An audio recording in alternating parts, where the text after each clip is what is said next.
Hi friends, ಇವತ್ತು ಬದನೆಕಾಯಿಯಿಂದ ಒಂದು special ರೆಸಿಪಿಯನ್ನು ಮಾಡ್ತಾ ಇದ್ದೇನೆ. ಬೇಗನೆ ಆಗುವ ಈ ರೆಸಿಪಿ ಅಷ್ಟೇ ಟೇಸ್ಟಿಯಾಗಿರ್ತದೆ. ಮೊದಲಿಗೆ ಬದನೆಕಾಯಿಯನ್ನು ಈ ರೀತಿಯಾಗಿ ಕಟ್ ಮಾಡಿ ಇಟ್ಕೊಳ್ಳಿ. ಇಷ್ಟು ತೆಳ್ಳಗೆ ಕಟ್ ಮಾಡಿದರೆ ಸಾಕು. ಕಟ್ ಮಾಡಿ ನೀರಲ್ಲಿ ಹಾಕುವುದು ಬೇಡ. ಇದಕ್ಕೆ ಸ್ವಲ್ಪ ಅರಿಶಿನ ಪುಡಿ, ಮೆಣಸಿನ ಪುಡಿ, ರುಚಿಗೆ ತಕ್ಕಷ್ಟು ಉಪ್ಪು ಮತ್ತು 1 ಸ್ಪೂನ್ ಎಣ್ಣೆ ಹಾಕಿ ಚೆನ್ನಾಗಿ ಮಸಾಲೆ ಹಚ್ಚಿ ಇಡಬೇಕು. ಮಸಾಲೆ ಹಚ್ಚುವಾಗಲೇ ಕಾವಲಿ ಬಿಸಿ ಆಗಲಿಕ್ಕೆ ಇಡಿ.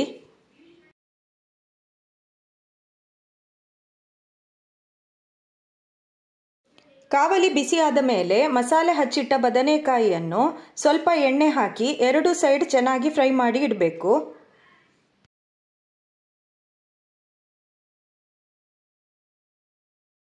ಇದು ಬೇಗನೆ ಬೇಯ್ತದೆ. ಇದು ಮಧ್ಯಾಹ್ನದ ಊಟಕ್ಕೆ ಬೇಗನೆ ಮಾಡಬಹುದಾದ ಒಂದು ರೆಸಿಪಿ. ಇದರ ಜೊತೆ ಊಟಕ್ಕೆ ಬೇರೇನು ಬೇಕು ಅಂತ ಅನಿಸೋದೇ ಇಲ್ಲ, ಅಷ್ಟು ಚೆನ್ನಾಗಿರ್ತದೆ.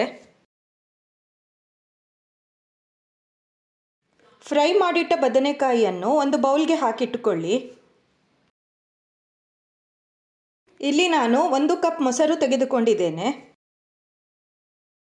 ಇದಕ್ಕೆ ಸ್ವಲ್ಪ ಉಪ್ಪು ಹಾಕಿ ಚೆನ್ನಾಗಿ ಮಿಕ್ಸ್ ಮಾಡಿ ಇಟ್ಕೊಳ್ಬೇಕು. ಈ ಮೊಸರನ್ನು ಬದನೆಕಾಯಿಯ ಮೇಲೆ ಹೀಗೆ ಹರಡಿ.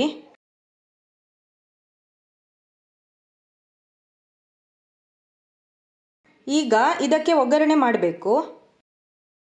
ಒಗ್ಗರಣೆ ಮಾಡಲಿಕ್ಕೆ 3 ಸ್ಪೂನ್ ಎಣ್ಣೆ, ಸ್ವಲ್ಪ ಜೀರಿಗೆ, ಕೆಂಪು ಮೆಣಸು, 1 ಹೆಚ್ಚಿಟ್ಟ ಈರುಳ್ಳಿ, ಕರಿಬೇವನ್ನು ಹಾಕಿ. ಈರುಳ್ಳಿ ಚೆನ್ನಾಗಿ ಫ್ರೈ ಆದ ಮೇಲೆ ಮೆಣಸಿನ ಪುಡಿ ಹಾಕಿ 1 ಸಲ ಮಿಕ್ಸ್ ಮಾಡಿ.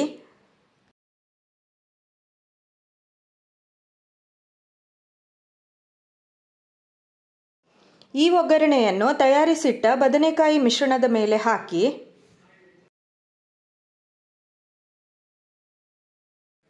ಕೊನೆಯಲ್ಲಿ ಸಣ್ಣಗೆ ಹೆಚ್ಚಿಟ್ಟ ಕೊತ್ತಂಬರಿ ಸೊಪ್ಪನ್ನು ಸೇರಿಸಿ ನಿಧಾನಕ್ಕೆ ಮಿಕ್ಸ್ ಮಾಡಿ.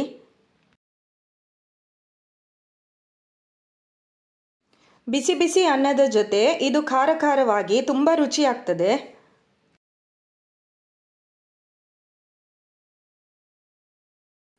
ಒಂದು ಸಲ ನೀವು ಮನೆಯಲ್ಲಿ ಮಾಡಿ ರುಚಿ ಹೇಗಿದೆ ಅಂತ ಕಮೆಂಟಲ್ಲಿ ತಿಳಿಸಿ.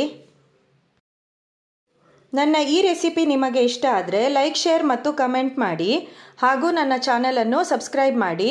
ಇನ್ನೊಂದು ಹೊಸ ರೆಸಿಪಿಯೊಂದಿಗೆ ಮತ್ತೆ ಸಿಗೋಣ. ಬಾಯ್ ಎಲ್ರಿಗೂ.